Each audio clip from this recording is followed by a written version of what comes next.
For several years I've been very interested in Zimbabwe, because Robert Mugabe is pretty much the only African leader trying to totally dislodge white power in Africa. A little history lesson on Zimbabwe. White supremacy came to Zimbabwe starting with the genocidal lunatic Cecil Rhodes.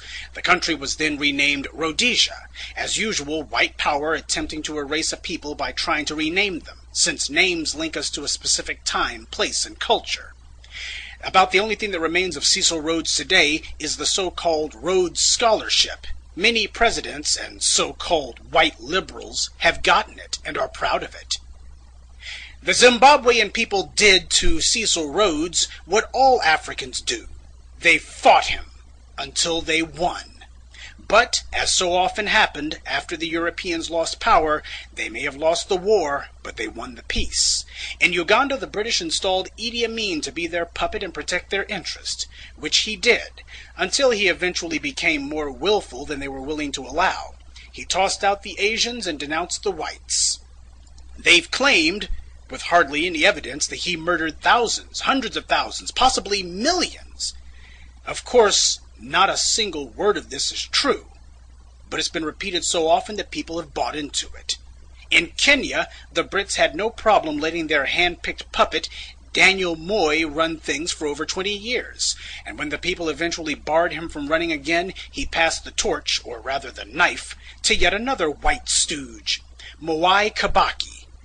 I don't think I have to tell you that South Africa's first black president was himself hand-picked by the very whites whom his so-called Truth Commission has arbitrarily decided to exempt from any and all prosecutions. Anyway, Robert Mugabe was a good little white boy for a while, doing as he was told, securing and protecting white interests. He killed anyone who threatened his rule, and the Brits had no problem with it. After all, he didn't touch the land they had stolen, nor was he interfering with their stealing Zimbabwe's minerals. They loved Mugabe back then. Ah, but they're singing a different song now. To hear the good white folks tell the story today, they sound like the police chief in the movie Casablanca, simply shocked to learn that Mugabe had committed ghastly acts of violence against people back when they were giving him praise and adulation. The knighthood. Foreign Secretary, do you believe he should be stripped of his knighthood? Well, I was horrified to find out that Robert Mugabe had a knighthood. You didn't know? No, I didn't know that he was Sir Robert Mugabe. You became Foreign Secretary without knowing that? Just on the knighthood, Douglas heard you were Foreign Secretary when he was given the knighthood, I think. I think not. You were in the government when he was given the knighthood. 94? What were you in 94? I was Foreign Secretary. That was when he was given his knighthood. But not by the. Well, I must plead total amnesia, not by me, and not, I think, by the British government. But I'm. Who else can give him a knighthood except the British government? I simply do not know the answer to that. But what I was going to raise was that he was known when he got that knighthood, whoever gave it to him, the British government or I can't think of any other government that could give it to him, it was known already by them that he had massacred 20,000 people in Matabeleland with North Korean trained armies in the 80s. Why was he ever given a knighthood? He hosted a Commonwealth conference, and conceivably it might have been in recognition of that. The Queen went there. He was, I don't say in good standing, but he was a member of the Commonwealth alongside a lot of other people whom we disapprove of. Of course you did. That's right. Robert Mugabe is actually Sir Robert Mugabe, a knight of the British Empire. So, if Mugabe was a loyal wannabe white boy, what changed? Under immense pressure from the African people, he eventually became dissatisfied with being the whites' lackey and decided to start taking back his people's land. This is where the British and the Americans declared war on him. The main cheerleaders against Mugabe has been the BBC, the British news outlet through whom the world has gotten its news about Zimbabwe for the last 30 years. They've accused him of everything but the Jewish Holocaust. Until Mugabe started reclaiming the land, that same BBC wrote nothing but glowing reports about him for over 25 years. But the instant he started taking back the land, they've had nothing but scorn. In order to make it clear how evil Mugabe is, the white media decided to manufacture a hero in their little drama. They chose the MDC, the so-called Movement for Democratic Change. The MDC was started in the late 1990s, back when Mugabe was still carrying water for the whites. The MDC didn't want whites out of power. They just wanted the money the whites had been giving to Mugabe to be given to them instead. The whites at first ignored the MDC, and the MDC couldn't get their candidates elected dog catcher. They had no money and no media support. But when Mugabe started reclaiming the land for his people, all of a sudden the whites started pumping cash into the MDC like crazy. The BBC decided these guys would be presented to the world as heroes fighting against an evil dictator. Of course, they never tell anyone that the only thing the MDC is fighting for is for whites to keep the land they've stolen. No economic policy, no agricultural policy, no educational policies. The MDC's entire political platform can be summed up in 7 words. Don't touch the land the whites stole. Mugabe is called a racist, but the BBC never once has shown the world just who the men who run the MDC are. Men like Ian Kay, a domestic terrorist charged with numerous counts of inciting violence. And this guy is a member of the MDC and is now a Zimbabwean parliamentarian. In a country where whites are only 1% of the population, how is it possible that this guy can be a member of the parliament?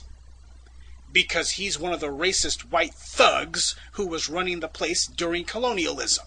He's used the money he stole to engineer a place for himself in the government of a country he shouldn't even be in. Idiots like Morgan Chirangi are only puppets. It's bastards like Kay who actually run the MDC. Chirangi does what they say. But back to the whites' PR war against Mugabe last year. Realizing they couldn't pull in Iraq and gin up a quickie excuse to invade, because everyone would recognize it as recolonization, the whites in London decided to take out sanctions instead. And when that didn't work, they asked the US to do the same. The president at that time, W, gladly obliged. Pay attention, because what comes next is crucially important. The US's very first move was to freeze credit against Zimbabwe. I'm sure you've heard the term credit freeze the last 10 months. It's a credit freeze by the World Banks that has brought the U.S. to its knees, destroyed the housing market, and caused a global economic catastrophe. I highlight that so you can understand how important credit is to a national economy, even the U.S.'s.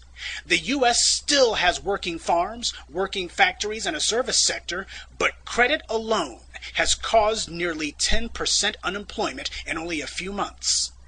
This is what the Brits and Americans did to a country with nowhere near the financial resilience of the United States. This was when Zimbabwe's economic troubles started, not during the land reclamation. Neither the BBC nor any other part of the white media has told this story. But you're about to hear it now. They instead talk about Zimbabwe's economic woes, and they always talk about the whites being forced off the land they stole. Check it out for yourself. Whenever Zimbabwe is mentioned, without exception, the article or news broadcast will talk about supersonic inflation and then immediately talk about the poor, downtrodden whites who the mean old Mugabe is pushing off the land. This is done in order to create a false association in your mind between Zimbabwe's economic problems and whites being evicted from the land they stole. Even though Zimbabwe's problems are not at all related to the land reclamation program, rather the freezing of credit, financial assistance, and assets carried out by the U.S. on the behalf of Britain. They also keep talking about the farms. Like the whites are just Farmer Joe working to feed the Africans. Let's get one thing straight. The Africans were no better off food-wise before Mugabe started taking the land back. The main people who benefited from the white so-called farmers in Zimbabwe were the whites in South Africa. The Africans have never had full bellies off of whites owning the farmland. But that's the way propaganda works. They want you to think that reclaiming the land has caused massive starvation, when it hasn't. The sanctions have hurt Zimbabwe, not land reclamation. And the BBC is not a neutral observer in all this. They are a zealous advocate for the whites. As far as the BBC is concerned, hey, we stole that land fair and square. Now, how is it that they can get away with these lies? Because we, as black people, do not ask about it. This is why the white media will do interviews with the bootlicks in the MDC, but nobody thinks it strange that not one member of Mugabe's government has been interviewed. In fact, W took out sanctions against Mugabe more strident than anything he ever did against Iran or Iraq. Neither Mugabe nor any member of his government or anyone seeking to advocate on their behalf financially can enter the U.S. Think about that. Ahmadinejad went to Columbia University and gave a lecture, even though he took Americans hostage in the 1970s. Say, isn't he supposed to be on the no-fly list? The U.S. has removed sanctions against Libya and normalized relations with that country, even though Gaddafi was responsible for the deaths of Americans, the destruction of U.S. airplanes, and numerous acts of terror against the U.S., for which he has neither been punished nor so much as apologized. But Robert Mugabe, who has not committed an act of terror against the U.S., not supported anyone who has not even spoken in defense of anyone who has committed terror against the U.S., has sanctions put on him. So why is he on a terror watch list? Why can't he enter the United States? When Mugabe won the last election, the whites realized he was going to finally go ahead and toss them all out. That's why we saw the fake outrage from them last year. They tried to go to the African Union, figuring that because they had created the African Union and had most of its members on strings, that it would be a simple matter to get the poor Africans to denounce Mugabe. And after that, they would get the Africans to authorize the Brits to send in the Marines. Of course, it didn't happen that way. The AU rejected what was an obvious attempt at recolonization. So, the whites went running to the UN instead, figuring they would get their way there. But Mugabe had already shored up his political support on the UN through the alliances he'd built with China, who, as a permanent member of the UN Security Council, has veto power. And Russia also joined China in vetoing the Brits' plan to move forward with military action against Mugabe. The whites howled and screamed about it. How corrupt the UN is, because one vote is all it takes to derail the whites' well-laid plans. But those same whites have no problem when the US is the only Security Council member to vote against condemning Israel for its violence against the Palestinians, or when the US votes against a resolution condemning racism. Zimbabwe is a small, poor, weak country. But even so, Mugabe has outfought and outthought the Euro clowns every step of the way.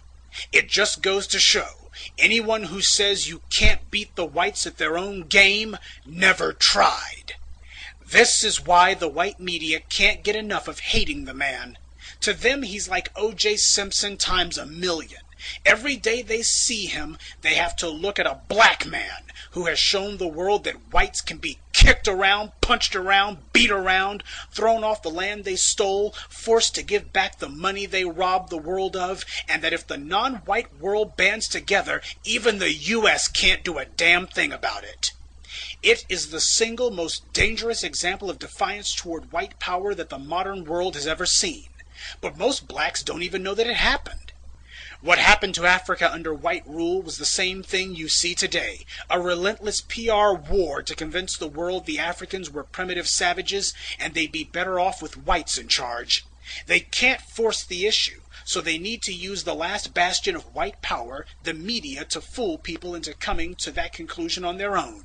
This is why they cannot allow Mugabe's people into the country, why no reporters will talk to him, and why they must demonize him day and night. Mugabe represents the greatest threat to white power the world has ever seen in the modern age. He's no Nelson Mandela, no stooge. He's a man, a black man, standing on his own 2 feet. No, I don't forgive the thousands of lives Mugabe took, But as it stands, he is fighting for the right thing now. I wouldn't build him any monuments, nor would I praise him. But it's not Mugabe I care about. It's Africa. So I support what he's doing. Because it's way past time somebody had the guts to. This is why President Obama extended, yes, you heard me right, extended the sanctions W took out against Zimbabwe. That's right. Obama is carrying out the whites' orders. And he has no problem letting Zimbabwe's government leaders into the country just so long as they're leaders that the whites approve of. If the whites were really so concerned about electoral fraud and election-related violence in Africa, why haven't they said a word about Kenya? Because at the same time we saw whites working themselves into a lather because some white troublemakers said their votes didn't get counted, in Nairobi, the British-backed dictator was busy killing over 1,000 of his fellow Kenyans and displacing tens of thousands more. Just so you know, even the most outrageous death tolls Mugabe has been accused of in 2008 only came to 130 at most. And that's from the opposition party, who I'm sure had no incentive to lie. All the world press talked about the real massacre going on in Kenya, the real barbarity taking place by the British hand-picked stooge in Nairobi. But for some reason the BBC didn't hear a word about it. The British government didn't go to the African Union and demand that their hand-picked puppet Kibaki be denounced, and they sure as hell didn't go to the UN either. 2 disputed elections, claims of governmental violence in both cases, but one saw the death toll reach astronomical heights, while in the other case the casualties were negligible. Yet who did the whites choose to go after? See, it's never been about land or human rights. Since when have the Euro clowns ever cared about that anyway? It's always been about supporting and maintaining white power. Mugabe has shown the world that even the poorest of nations can overthrow white control if they have leaders committed to it. Every African on the planet needs to be watching this one. Mugabe, regardless of his faults, is showing us the way. And for that, we should support him.